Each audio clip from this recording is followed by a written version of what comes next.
పట్టణంలోని పేద కుటుంబాలకు గృహ సౌకర్యం కల్పించేందుకు ప్రభుత్వం చేపట్టిన ఇందిరమ్మిళ్ల పథకం కింద నిర్మించిన ఇళ్లను మాజీ కౌన్సిలర్ రామన్న గారి మణికంఠ గౌడ్ ప్రారంభించారు. ఈ సందర్భంగా ఆయన లబ్ధిదారులకు ఇళ్ల తాళాలు అందజేసి శుభాకాంక్షలు తెలిపారు. ఈ సందర్భంగా వారు మాట్లాడుతూ ప్రభుత్వం పేదల సంక్షేమానికి కట్టుబడి ఉందని, ఇల్లు ప్రతి కుటుంబానికి ప్రాథమిక అవసరమని పేర్కొన్నారు. నిరాశ్రయుల కల నెరవేర్చడమే ఇందిరమ్మ ఇళ్ల లక్ష్యమని తెలిపారు. అర్హులైన ప్రతి కుటుంబానికి ప్రభుత్వం దశల వారీగా ఇల్లు అందజేస్తుందని చెప్పారు. ఈ కార్యక్రమంలో మోనార్క్, మల్లేష్ తదితరులు పాల్గొన్నారు.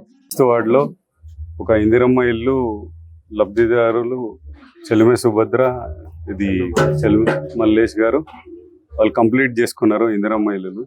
ఇట్లనే ఈ మన కింది బస్తీ మేడ్చల్ కి సంబంధించి ఒక 60 మందికి పైన ఇందిరమ్మ ఇల్లులు మేము ఇప్పించుకోగలిగాము.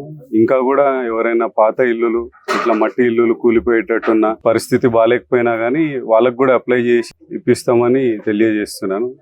ఇట్లా ఇంతమందికి వచ్చేటట్టు చూసినందుకు మన సీఎం రేవంత్ రెడ్డి గారికి, అట్లనే నాకు ఇలా చెప్పిన వాళ్ళకందరికీ ఇప్పించగలగడంలో సాయం చేసిన వజ్రేష్ యాదవ్ గారికి, ఇంకా సుధీర్ రెడ్డి గారికి, వీళ్ళందరికీ నా ధన్యవాదాలు.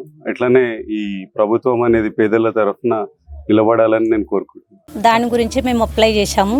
అప్లై చేసినందుకు మాకు మణికంఠ ఇప్పించినందుకు చాలా సంతోషంగా ఉంది. ఇందిరమ్మ ఇల్లు ఇప్పించినందుకు చాలా సంతోషంగా ఉంది. ప్రభుత్వాలు వచ్చినాయి కానీ మాకు ఇందిరమ్మ గృహాలు కానీ గృహ పరిస్థితిని ఏమి ఇవ్వలేరు.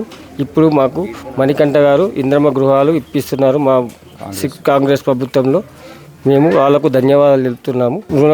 రుణపడి ఉంటాము. కాంగ్రెస్లో మేము ఎప్పటికీ మణికంఠ వెంబడే ఉంటామని ఉంటుంది. సీఎం రేవంత్ రెడ్డి గారికి ధన్యవాదాలు చెప్తున్నాము.